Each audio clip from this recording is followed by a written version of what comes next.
আমরা জীবন্ত মানুষ, আমরা নবীজি সাল্লাল্লাহু আলাইহি ওয়াসাল্লামের উম্মত, আমরা তার উম্মত। তিনি আমাদের আকা, তিনি আমাদের নবীজি। আমরা তার প্রতি ভালোবাসা আমরা দেখাতে পারি না, তাকে আমরা ভালোবাসতে পারি না, তার সুন্নাতকে আমরা বুকে ধারণ করতে পারি না।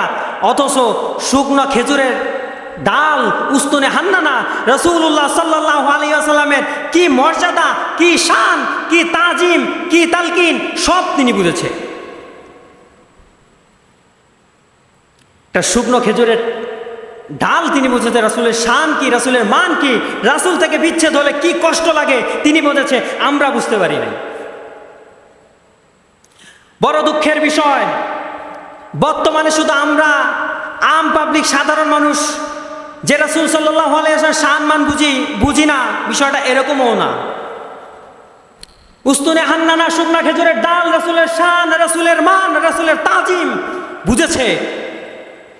কিন্তু আমাদের দেশের বড় বড় শায়েখ, বড় বড় হুজুর, বড় বড় শাইখুল হাদিস, বড় বড় স্কলার, বড় বড় আলোচক রাসূলের শান, রাসূলের মান, রাসূলের তাজিম, রাসূলের আলোচনা যখনই শুনে তখনই বেদাত বেদাত বেদাত।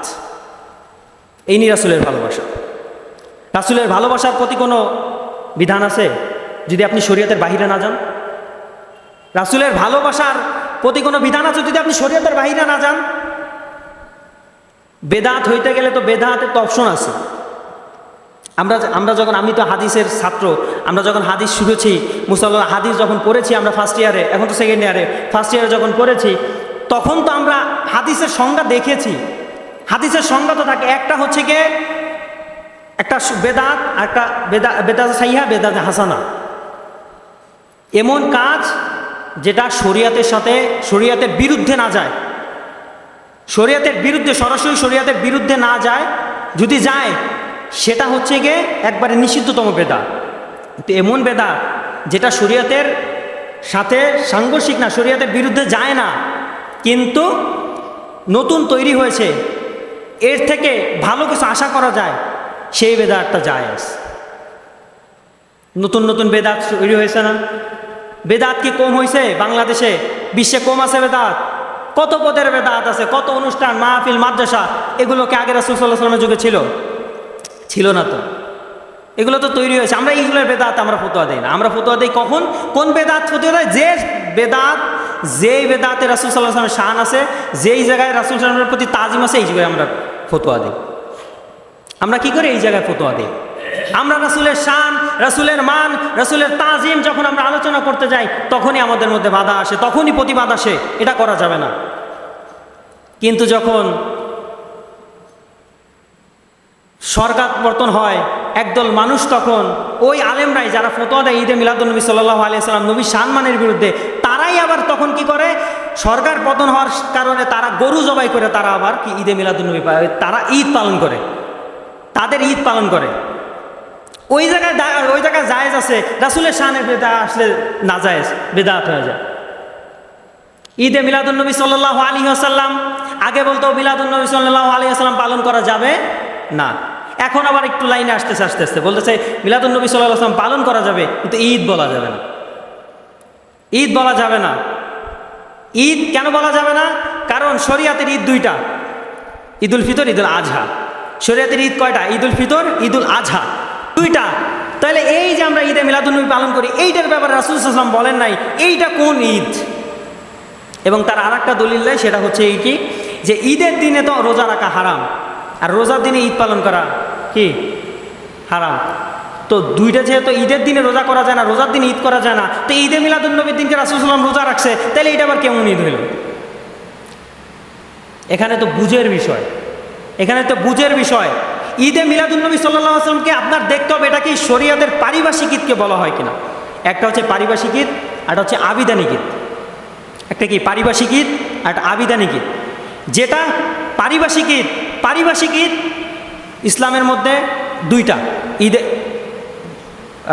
ঈদুল ফিতর, ঈদুল আজহা, এই দুইটা হচ্ছে কি পারিভাষিক ঈদ। আবিধানিক ঈদ এইটা কি, আমরা যে রাসূলুল্লাহ সাল্লাল্লাহু আলাইহি ওয়াসাল্লাম যে জন্মগ্রহণ করেছে ঈদে মিলাদুন্নবী সাল্লাল্লাহু আলাইহি ওয়াসাল্লাম বলি, মিলাদুন নবী সাল্লাল্লাহু আলাইহি ওয়াসাল্লাম আমরা খুশি না? কথা বলেন, আমরা খুশি না? কথা বলেন একটু। আমরা কি মিলাদুন নবীতে খুশি? তো রাসূলের জন্ম হয়েছে, আমরা সেটা খুশি।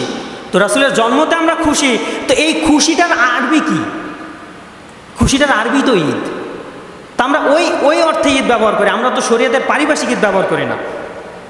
এখন যদি বলেন যে ঈদের দিনকে রোজা রাখা যায় না, ঈদ দেওয়াই যাবে না, তাহলে জুমার দিনকে তো ঈদ বলা হয়েছে, এটা তো স্পষ্ট হাদিস। জুমার দিনকে ঈদ বলা হয়েছে না, ঈদের দিন বলা হয়েছে না? কি গরিবের জন্য, কি গরিবের জন্য হজের সমতুল্য বলা হয়েছে। গরিবের জন্য হজের সমতুল্য, যাদের সামর্থ্য নাই, যাদের হজ করার সামর্থ্য নাই, ওমরা করার সামর্থ্য নাই, তাদের জন্য কি জুমার দিনকে কি হজের সমতুল্য মনে করা হয়েছে, এবং কি জুমার দিনকে ঈদের দিন বলা হয়েছে। তো ওই দিনে তো আমরা রোজা রাখতে পারি। রোজার দিনে কি চারটা জুমা আসে না? তো আমরা তো ওই দিনকে রোজা রাখি। পারিভাষিক ঈদ যেটা, সেইটাই ঈদ পালন করা, সেইটাই ঈদের দিনকে রোজা রাখা যাবে না। কিন্তু আমরা তো ঈদে মিলাদুন নবী সাল্লাল্লাহু আলাইহি ওয়াসাল্লামকে শরীয়তের পারিভাষিক ঈদ আমরা বলি না, আমরা আবিধানিক অর্থে বলি। আমরা যেহেতু রাসূলের জন্মতে খুশি হয়েছি, খুশির কারণে আমরা ঈদ শব্দ ব্যবহার করি। এই তো, এখানে সমস্যা কোথায়? সমস্যা আছে কোনো? সমস্যা নাই। কিন্তু একদল মানুষ যখন এই ঈদে মিলাদুন নবী সাল্লাল্লাহু আলাইহি ওয়াসাল্লাম বলা হয়, তখনই তারা বলা যায় ঈদ শব্দ বলা যাবে না, ঈদ বলা যাবে না। মিলাদুন নবী সাল্লাল্লাহু আলাইহি ওয়াসাল্লাম বেদাত, সিরাতুন নবী সাল্লাল্লাহু আলাইহি ওয়াসাল্লাম করতে হবে। আচ্ছা বলেন, মিলাদুন নবী সাল্লাল্লাহু আলাইহি ওয়াসাল্লাম, মিলাদ রাসূলের জন্ম বৃত্তান্ত, রাসূলের জন্ম বা রাসূলের জন্ম বৃত্তান্ত আলোচনা করা, মিলাদুন নবী সাল্লাল্লাহু আলাইহি ওয়াসাল্লাম তো এটাই, তাই না? যে রাসূল সাল্লাল্লাহু আলাইহি ওয়াসাল্লাম কি জন্ম বৃত্তান্ত আলোচনা করা। সিরাত মানে কি? মিলাদ মানে জন্ম, সিরাত মানে আদর্শ। রাসূলের জন্ম হয় না, আপনি আদর্শ নিয়ে পড়ে আছেন। রাসূলের জন্ম হয় না, আপনি আদর্শ নিয়ে পড়ে আছেন। আরে যেখানে আপনি রাসূলের জন্মের ব্যাপারে আপনি কথা বলতেছেন, রাসূলের জন্ম ব্যাপারে ফতোয়া লাগাইতেছেন, আপনি বলতেছেন রাসূলের আদর্শ ফলো করতে। জন্মবাদ দিয়ে আপনি আদর্শতে চলে গেছেন। রাসূল সাল্লাল্লাহু আলাইহি ওয়াসাল্লাম জন্মগ্রহণ করার পরে ২৫০০ দূরের ওই রোম পারস্যের বিল্ডিংগুলো দেখা গিয়েছে রাসূল ইসলামের নূরের তাজাল্লিতে। রাসূল সাল্লাল্লাহু আলাইহি ওয়াসাল্লাম যখন দুধমা হালিমার ঘরে গেলেন, তার শুকনো, তার দুর্বল গাধাটা পর্যন্ত রাসূলুল্লাহ সাল্লাল্লাহু আলাইহি ওয়াসাল্লাম যখন ওই গাধার পিঠ আরোহণ করলেন, সাথে সাথে ওটা এত স্পিড হয়ে গিয়েছিলেন যে যারা হালিমাতুস সাদিয়া ওই রাসূল সাল্লামকে নেওয়ার জন্য আসলেন, তার আগে যারা চলে গিয়েছিল তাদেরকে অতিক্রম করে হালিমাতুস সাদিয়া ওই গাধার পেটে চড়ে তার আগে চলে গিয়েছে। তো রাসূলের সম্মান, রাসূলের তাজিম কি পরিমাণ! তো রাসূল সাল্লাম জন্মগ্রহণ করছে, আপনি জন্মবাদে সিরাতে চলে যাবেন। সিরাত তো আমাদের অবশ্যই করতে হবে, আদর্শ তো আমাদের ফলো করতে হবে। তাই বলে মিলাদ বাদ দিয়ে আমরা তো এটাকে পারিভাষিক অর্থের মিলাদ আমরা বলতে চাই না।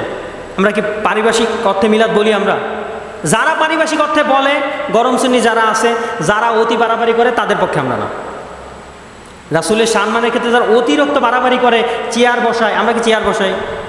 যারা চেয়ার বসায়, হাজির নাজির মনে রাসূল সাল্লাল্লাহু এখানে আসবেন, চেয়ারে বসবেন, তাবারক খাবেন, এইগুলোর ব্যাপারে কি আমরা কি সমর্থন করি? আমরা এগুলো তো করি না। আমরা রাসূলের খুশির ক্ষেত্রে খুশি হয়েছি, রাসূল সাল্লাল্লাহু আগমন করেছেন, এই ক্ষেত্রে আমরা ঈদে মিলাদুন নবী সাল্লাল্লাহু আলাইহি ওয়াসাল্লাম ওই আবিধানিক অর্থে আমরা পালন করি, এবং মিলাদুন নবী মাহফিল করে আমরা কি করি? রাসূলের জন্ম বৃত্তান্ত, রাসূলের আদর্শ, সিরাত, মিলাদ সিরাত আমরা দুইটাই পালন করি। আর আপনি যারা সিরাত পালন করেন, তারা আপনি মিলাদ পালন করলেন। মিলাদ পালন করছেন, আপনি সিরাত পালন করতেছেন, মিলাদ পালন। আমরা তো মিলাদ পালন করে সিরাত পালন করতেছি। তো আগে মিলাদ, তারপরে কি? আগে মিলাদ, তারপরে সিরাত। তো আবিধানিক অর্থে যখন আপনি মিলাদ মানবেন, সেক্ষেত্রে ঠিক আছে। কিন্তু যখন আপনি পারিভাষিক অর্থ মানবেন যে এটা পারিভাষিক অর্থের ঈদ, তখন ওইটা আপনার জন্য হারাম হয়ে যাবে। কারণ শরীয়তের পারিভাষিক ঈদ দুইটা, ঈদুল ফিতর, ঈদুল আজহা, এছাড়া আর কোনো ঈদ নাই। আবিধানিক অর্থ আমরা তো কত ক্ষেত্রে কত কিছু ব্যবহার করি, কত জায়গায় খুশি ব্যবহার করি না, আমরা আনন্দ ঈদ ব্যবহার করি না? ব্যবহার তো করি আমরা। তো ওই ক্ষেত্রে আমরা আবিধানিক অর্থে আমরা ঈদ কি শব্দ ব্যবহার করি, এটা আপনি ব্যবহার করতে তো সমস্যা নাই। কিন্তু এখানে রাসূল সাল্লাল্লাহু আলাইহি ওয়াসাল্লাম শান মান, রাসূলের তাজিম তালকিন যখন আসে, তখনই আপনি ঘুইরা পেঁচায় কীভাবে রাসূলের শান, কীভাবে রাসূলের মান, কীভাবে ছোট করা যায়, আপনি সেই আশায় বসে থাকেন। তাহলে কি হবে?